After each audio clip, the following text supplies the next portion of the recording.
नमस्कार, Sridevi classes YouTube channel पर एक बार फिर आपका स्वागत है। आज हमारी प्लेलिस्ट इलेक्ट्रिकल मशीन डिजाइन में समझते हैं कि आउटपुट इक्वेशन जो ट्रांसफार्मर की है उसमें ईएमएफ पर टर्न की क्या सिग्निफिकेंस है और समझते हैं कि पावर ट्रांसफार्मर और डिस्ट्रीब्यूशन ट्रांसफार्मर अपनी सर्विस टाइप से किस प्रकार अलग हैं और उनकी डिजाइन फीचर्स क्या है। एक 3 फेज ट्रांसफार्मर की अपरेंट केवीए आउटपुट रेटिंग का रिलेशन यहाँ दिखाया हुआ है, जिसमें ये पर फेज रेटेड आरएमएस वोल्टेज है और ये पर फेज फुल लोड करंट है। पर फेज रेटेड वीए को 3 गुना करके तीनों फेज की सिमेट्रिकल लोडिंग के साथ हमने पावर आउटपुट निकाल ली है। वोल्टेज को हम ईएमएफ पर टर्न और नंबर ऑफ टर्न के प्रोडक्ट के रूप में अगर लिखते हैं और ईएमएफ पर टर्न को 4.44 FIM हमारी जो बेसिक ईएमएफ इक्वेशन है उससे कन्वर्ट करते हैं तो हम पाते हैं कि हमारा जो रेटेड आउटपुट है उसमें 2 टर्म्स हैं। एक साइनोसॉइडल टाइम वेराइंग फ्लक्स की मैक्सिमम इंस्टेंटेनियस वैल्यू जो कोर में एग्जिस्ट करती है और फुल लोड करंट पे टर्न्स में जो एमएमएफ बनता है, उन दोनों का प्रोडक्ट हमारी रेटेड अपरेंट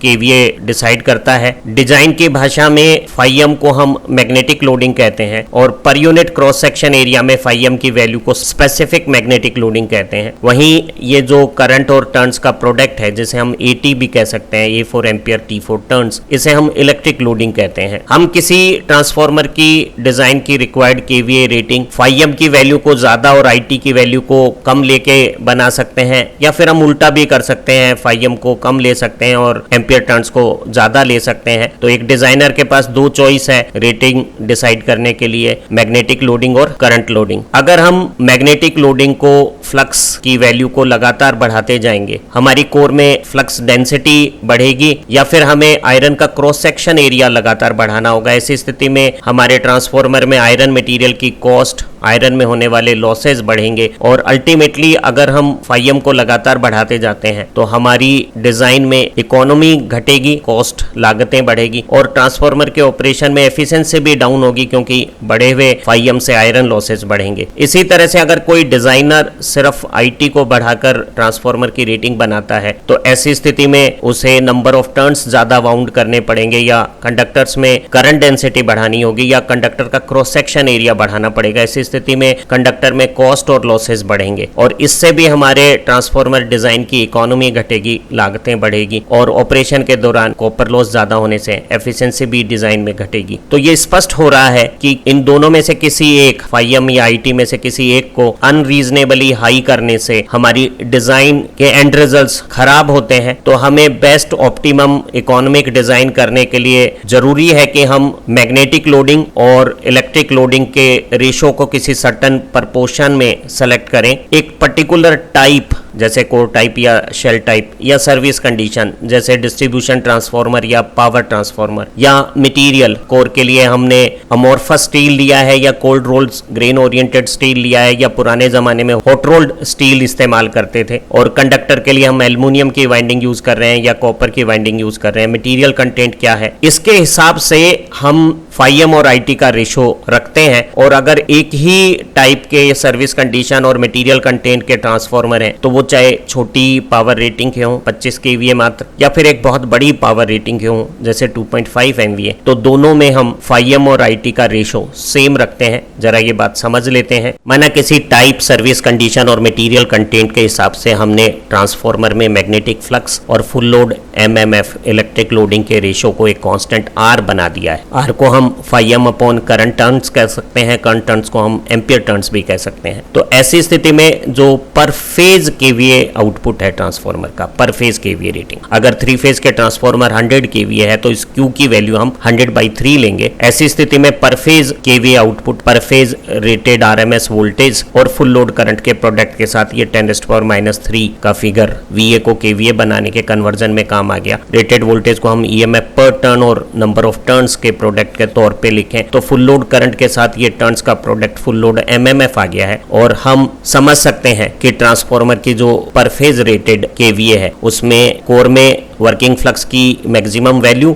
और फुल लोड जो कंडक्टर में करंट फ्लो से टर्न्स में एमएमएफ बनता है उसके प्रोडक्ट से केवीए आउटपुट बन रहा है। हम आईटी को इस रिलेशन से आर की टर्म्स में फाइएम अपॉन अगर आर लिख देते हैं तो यहाँ जो फाइएम का स्क्वायर है, कोर में साइनोसोडल टाइम वेराइंग फ्लक्स की पीक इंस्टेंटेनियस वैल्यू का जो स्क्वायर है वो पर फेज केवीए आउटपुट और हमारा जो कांस्टेंट हमने मैग्नेटिक लोडिंग और इलेक्ट्रिक लोडिंग के रेशो के तौर पे लिया है उस कांस्टेंट R के साथ ये रिलेशन रखता है, जहां F सप्लाई की फ्रीक्वेंसी है। और ये 4.44 फिगर EMF पर टर्न के एक्सप्रेशंस को यहाँ जब हमने EMF पर टर्न की जगह 4.44 FIM रखा है तब आ गया है। तो कन्वर्जन करने से ये जो स्वरूप आया है इससे हमने FIM की वैल्यू निकाल ली है। और तो हमने जाना कि एक ट्रांसफार्मर डिजाइन में कोर के फ्लक्स और वाइंडिंग में फुल लोड पर MMF का रेशो R कांस्टेंट रहता है, तो कोर में बनने वाला जो फ्लक्स है उसकी पीक वैल्यू पर फेज KVA रेटिंग के रूट के साथ एक रिलेशनशिप रख रही है। हम EMF पर टर्न का रिलेशन जानते हैं 4.44 FIM है। यहाँ FIM की वैल्यू अगर अपन कांस्टेंट R की टर्म्स में पर फेज रेटेड KVA के साथ स्क्वायर रूट में ये जो रिलेशन यहाँ आया है उससे सब्स्टिट्यूट करते हैं और सॉल्व करते हैं तो हम पाते हैं कि EMF पर टर्न का रिलेशन पर फेज रेटेड KVA के स्क्वायर रूट के साथ एक और रिलेशन रखता है, जिस रिलेशन में R मैग्नेटिक लोडिंग और इलेक्ट्रिक लोडिंग का रेशो है। और इस रेशो के स्क्वायर रूट के साथ 4.44 F और 10 की पावर 3 आने पे एक कांस्टेंट K बनता है, जो ट्रांसफार्मर की टाइप, सर्विस कंडीशन और मटेरियल कंटेंट के हिसाब से डिसाइड होगा। और EMF पर टर्न हमारी रेटेड KVA के स्क्वायर रूट के प्रोपोर्शनल एक रिलेशन आ गया है। ये हमारी डिजाइन का सबसे फंडामेंटल रिलेशन है और सारी डिजाइन कैलकुलेशन हम लोग जब अगली वीडियो में कुछ एग्जांपल्स देखेंगे तो जानेंगे कि सारी डिजाइन कैलकुलेशन इसी ET से शुरू होती है। हमने कोर की डिजाइन किसी दूसरी वीडियो में पढ़ी है, उसमें भी हमने डिजाइन की स्टार्ट इसी फंडामेंटल रिलेशन से की है। और ये फंडामेंटल रिलेशन का डेरिवेशन भी परीक्षाओं में पूछा जा सकता है। तो डेरिवेशन बड़ा आसान है, हम एक लॉजिक देके कह सकते हैं कि एक टाइप, सर्विस कंडीशन और मटेरियल कंटेंट और मैन्युफैक्चरिंग टेक्निक के हिसाब से ट्रांसफार्मर डिजाइन में मैग्नेटिक लोडिंग और इलेक्ट्रिक लोडिंग के रेशो को R एक कांस्टेंट बना देते हैं। और R की टर्म्स में हमने कोर में वर्किंग फ्लक्स की अगर वैल्यू निकाली और फिर EMF पर टर्न में यही फ्लक्स का रिलेशनशिप रखा तो हमारे पास EMF पर टर्न का ये K√Q एक रिलेशनशिप आ गया है। जरा समझते हैं कि इस कांस्टेंट K और ट्रांसफार्मर की रेटेड KVA से EMF पर टर्न पर क्या असर होंगे। हमने ट्रांसफार्मर में मैग्नेटिक लोडिंग और इलेक्ट्रिक लोडिंग के रेशो को ट्रांसफार्मर की टाइप, सर्विस कंडीशन और मटेरियल और मैन्युफैक्चरिंग के हिसाब से एक कांस्टेंट R के रूप में अगर डिफाइन कर दिया है। EMF पर टर्न का रिलेशन इस कांस्टेंट R के स्क्वायर रूट के साथ इन पैरामीटर के साथ इंटरकनेक्शन से एक कांस्टेंट K हो गया है और यहाँ पर फेज KVA रेटिंग का स्क्वायर रूट आ रहा है। और EMF पर टर्न का ये जो रिलेशन है इसमें साफ दिख रहा है कि अगर हम ट्रांसफार्मर की पावर रेटिंग बदलते हैं, एक ट्रांसफार्मर 25 KVA का है और मान लेते हैं कि 3 phase core type distribution transformer है, तो उसमें K की वैल्यू जो थंब प्रैक्टिस है उससे अगर लें और मान लेते हैं कि EMF पर टर्न 1.5 वोल्ट पर टर्न है 25 KVA के ट्रांसफार्मर के लिए, तो अगर इसी ट्रांसफार्मर की 3 phase core type distribution transformer की टाइप और सर्विस कंडीशन सेम रखते हैं, सेम मटेरियल से कोर और वाइंडिंग कंस्ट्रक्ट करते हैं, मैन्युफैक्चरिंग टेक्निक सेम है और KVA रेटिंग 25 की बजाय 100 KVA कर दी है 4 गुनी, तो KVA रेटिंग 4 गुना करने से 4 का स्क्वायर रूट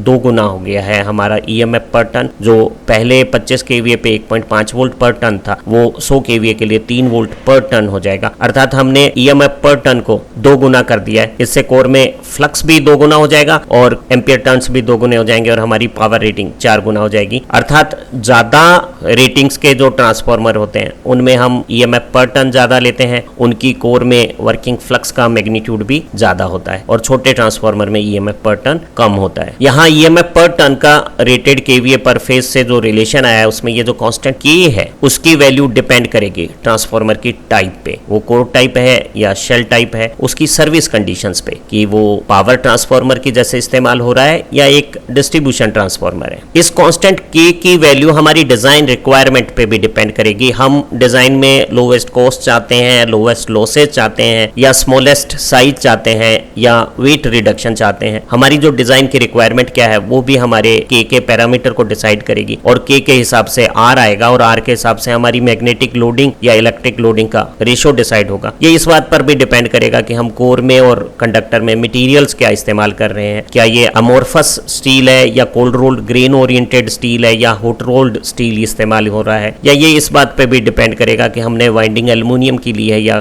कॉपर की ली है। हमारे मैन्युफैक्चरिंग प्रोसेस पे भी डिपेंड करेगा, लेबर कॉस्ट और प्रोसेस की डिटेलिंग पर डिपेंड करेगा। अगर कोर असेंबलिंग करना आसान है तो हम फाई ज्यादा ले सकते हैं, अगर वाइंडिंग असेंबल करना आसान है तो हम 80 ज्यादा ले सकते हैं। जो टिपिकल वैल्यू इस डिजाइन फैक्टर के की हम लेते हैं वो 3 फेज कोर टाइप ट्रांसफार्मर के लिए, अगर वो पावर ट्रांसफार्मर है तो 0.6 से 0.65 के बीच में होती है, और अगर यही ट्रांसफार्मर पावर ट्रांसफार्मर के बजाय डिस्ट्रीब्यूशन ट्रांसफार्मर है तो ये वैल्यू कम ली जाएगी। अर्थात एक डिस्ट्रीब्यूशन ट्रांसफार्मर में ये फैक्टर आर कम है, उसकी मैग्नेटिक लोडिंग कम है compare to electric loading. Full load MMF distribution transformer में ज्यादा है और कोर में फ्लक्स और फ्लक्स डेंसिटीज कम है। एक कोर टाइप ट्रांसफार्मर की बजाय अगर शेल टाइप ट्रांसफार्मर हो तो हम देखते हैं कि हमारा के कांस्टेंट बढ़ जाता है। अर्थात एक शेल टाइप ट्रांसफार्मर में मैग्नेटिक लोडिंग ज्यादा है और इलेक्ट्रिक लोडिंग कम ली गई है। यही बात सिंगल फेज शेल टाइप के लिए भी है, जिसमें के की वैल्यू ज्यादा है और single phase core type transformer के लिए के की वैल्यू शेल टाइप से कम है। लेकिन अगर आप 3 फेज के कंपैरिजन में single phase core type transformer देखेंगे तो आप पाएंगे कि उसके डिजाइन में कोर मटेरियल ज्यादा है या फ्लक्स की वैल्यू ज्यादा है। इन सारी चीजों को एक बार और डिटेल से समझ लेते हैं। एक ट्रांसफार्मर डिजाइन की रिक्वायरमेंट्स अलग अलग हो सकती हैं। डिजाइन में ऑप्टिमाइजेशन फंक्शन टोटल वॉल्यूम को मिनिमम कर सकता है, वो वेट घटाने की तरफ ध्यान दे सकता है, या टोटल मैन्युफैक्चरिंग कॉस्ट कम रख सकता है, या फिर वर्किंग के दौरान जो टोटल लॉसेज हैं उन्हें मिनिमाइज करने के लिए डिजाइन हो सकती है। और एक सबसे बेहतरीन design overall life time cost को मिनिमम करने के लिए हो सकती है। तो हमारी डिजाइन की रिक्वायरमेंट अलग अलग हो सकती है और इन डिजाइन की रिक्वायरमेंट के हिसाब से हम ट्रांसफार्मर में मैग्नेटिक लोडिंग और इलेक्ट्रिक लोडिंग का रेशो आर सेलेक्ट करते हैं और आर से हमारा कांस्टेंट के बनता है और के से हमारी ईएमएफ पर टन की सिलेक्शन होती है। तो हम कह सकते हैं कि हमारा जो ईएमएफ पर टन है, 1 टन की वोल्टेज है, वो हमारे सिलेक्शन के हिसाब से हमारी कोर में मैग्नेटिक लोडिंग और इलेक्ट्रिक लोडिंग के रेशो के सिलेक्शन से के पे डिपेंड करती है। और ये जो रेशो है मैग्नेटिक लोडिंग और इलेक्ट्रिक लोडिंग का, ये हमारी ट्रांसफार्मर के डिजाइन में एक सिग्निफिकेंट इंपॉर्टेंस रखता है। अगर हम इस रेशो आर की वैल्यू हाई रखते हैं तो इसका मतलब है कि हम ट्रांसफार्मर की कोर में फ्लक्स ज्यादा इस्तेमाल कर रहे हैं। ऐसी स्थिति में या तो हम higher value of flux density specific magnetic loading पे काम कर रहे हैं या ट्रांसफार्मर की कोर का सेक्शन बढ़ा ले रहे हैं। ऐसी स्थिति में हमारा जो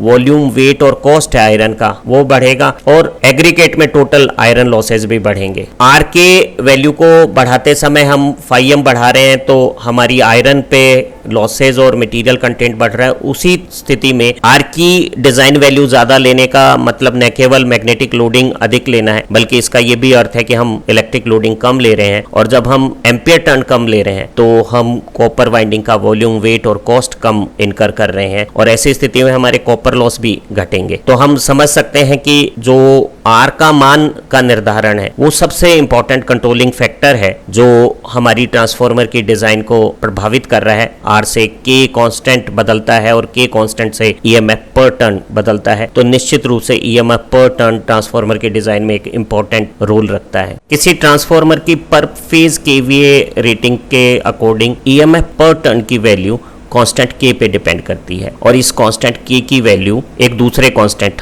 आर पे डिपेंड करती है और आर ट्रांसफार्मर की कोर में मैग्नेटिक लोडिंग और वाइंडिंग में टर्न्स में करंट फ्लो से बनने वाला full load MMF electric loading का रेशो है और ये रेशो या हमारा कांस्टेंट के या ईएमएफ पर टर्न डिसाइड करता है कि हम ट्रांसफार्मर की कंस्ट्रक्शन में कोर का क्रॉस सेक्शन एरिया या कोर का साइज वॉल्यूम वेट कितना लेंगे या हमारी विंडो में कॉपर एरिया कितना आएगा। एक शेल टाइप ट्रांसफार्मर ज्यादा आयरन मटेरियल की रिक्वायरमेंट रखता है कॉपर मटेरियल की कंपैरिजन में in comparison to core type transformer. तो जो कांस्टेंट के की वैल्यू है वो शेल टाइप ट्रांसफार्मर में हम हाई लेते हैं तो magnetic loading shell type transformer में ज्यादा होती है और इलेक्ट्रिक लोडिंग कम होती है। सेम पर फेज केवीए रेटिंग पे अगर हम single phase core type transformer को 3 फेज कोर टाइप ट्रांसफार्मर से कंपेयर करें तो single phase core type transformer में ज्यादा आयरन मटेरियल कंस्ट्रक्शन में यूज होता है, उसकी मैग्नेटिक लोडिंग ज्यादा होती है और ये आर कांस्टेंट या कोफिशिएंट के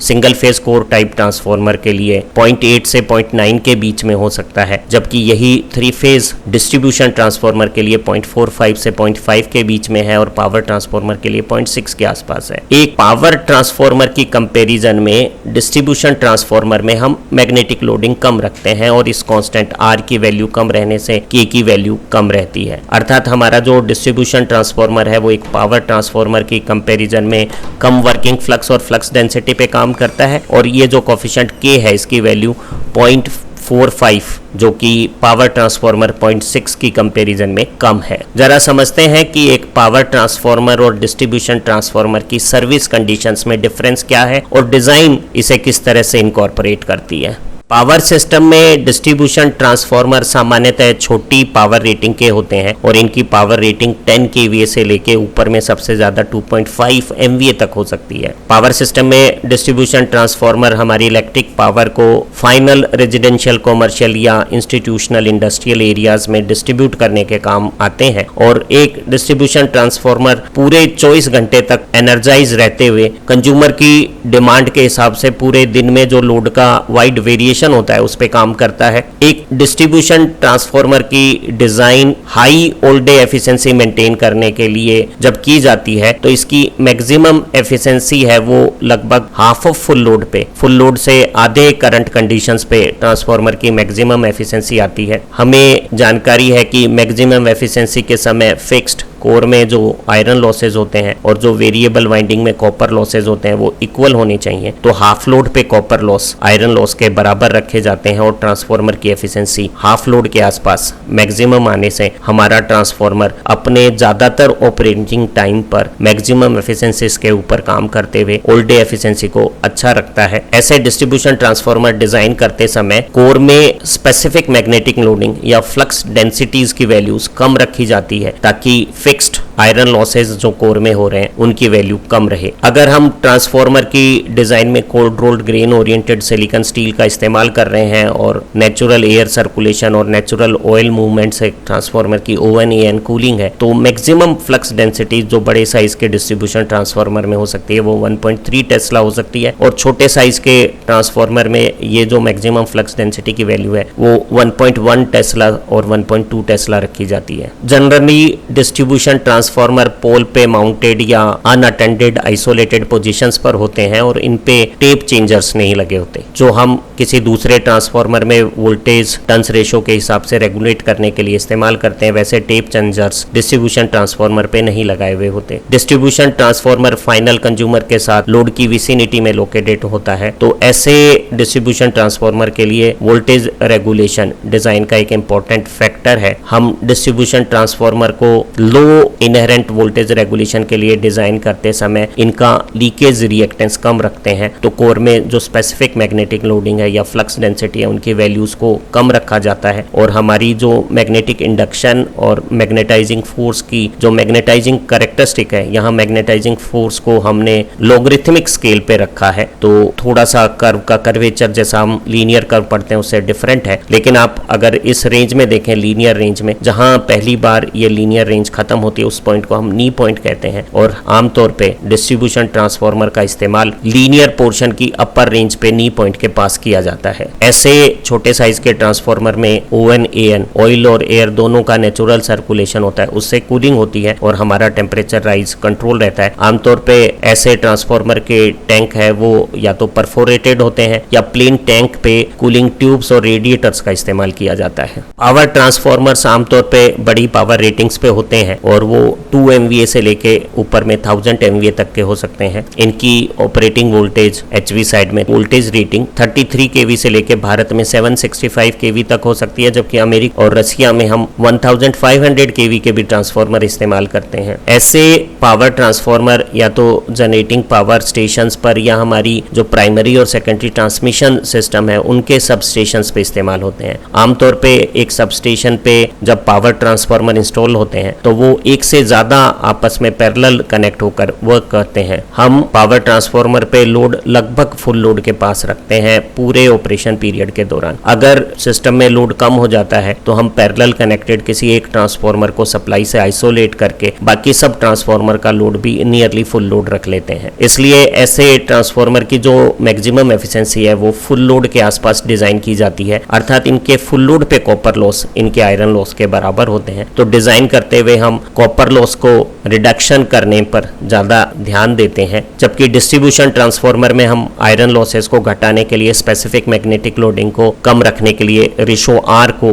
कम रखते हैं, जबकि पावर ट्रांसफार्मर में हमारा रेशो आर और कांस्टेंट के की वैल्यू हाई होती है। एक पावर ट्रांसफार्मर को भी हम अपनी मैग्नेटाइजिंग कैरेक्टरिस्टिक के लीनियर पोर्शन पे नी पॉइंट के पास यूज करते हैं, लेकिन इनका ऑपरेटिंग पॉइंट अक्सर नी पॉइंट से थोड़ा ऊपर होता है। सभी पावर ट्रांसफार्मर पे टेप चेंजर्स लगे होते हैं जो ऑफलोड या ऑन लोड कंडीशंस पे ट्रांसफार्मर की हाई वोल्टेज साइड की टेपिंग्स को चेंज करके वोल्टेज रेगुलेशन की प्रॉब्लम को सॉल्व करते हैं। तो ऐसी स्थिति में हमें इनहेरेंट लीकेज रिएक्टेंस को कम करने की आवश्यकता नहीं है, बल्कि हम पावर ट्रांसफार्मर को डेलिबरेटली थोड़ा हाई वैल्यू की लीकेज फ्लक्स या लीकेज रिएक्टेंस के साथ डिजाइन करते हैं, ताकि शॉर्ट सर्किट या फॉल्ट कंडीशंस पे जब हमारा करंट बढ़ रहा है तो करंट से जो इलेक्ट्रोमैग्नेटिक फोर्सेज लगते हैं उनसे वाइंडिंग पे मैकेनिकल फोर्सेज से डैमेज कम हो। अगर ट्रांसफार्मर का इंटरनल लीकेज रिएक्टेंस ज्यादा होगा तो वो करंट लिमिटिंग का काम करेगा। और वोल्टेज रेगुलेशन की प्रॉब्लम हमें इनहेरेंटली लीकेज रिएक्टेंस कम करके सॉल्व करने की जरूरत नहीं है, क्योंकि ट्रांसफार्मर के साथ हमने एचवी वाइंडिंग पे टेपिंग चेंज करने के लिए ऑन लोड टेप चेंजर्स या ऑफ लोड टेप चेंजर्स लगाए हुए होते हैं। पावर ट्रांसफार्मर की पावर रेटिंग्स बहुत ज्यादा होती हैं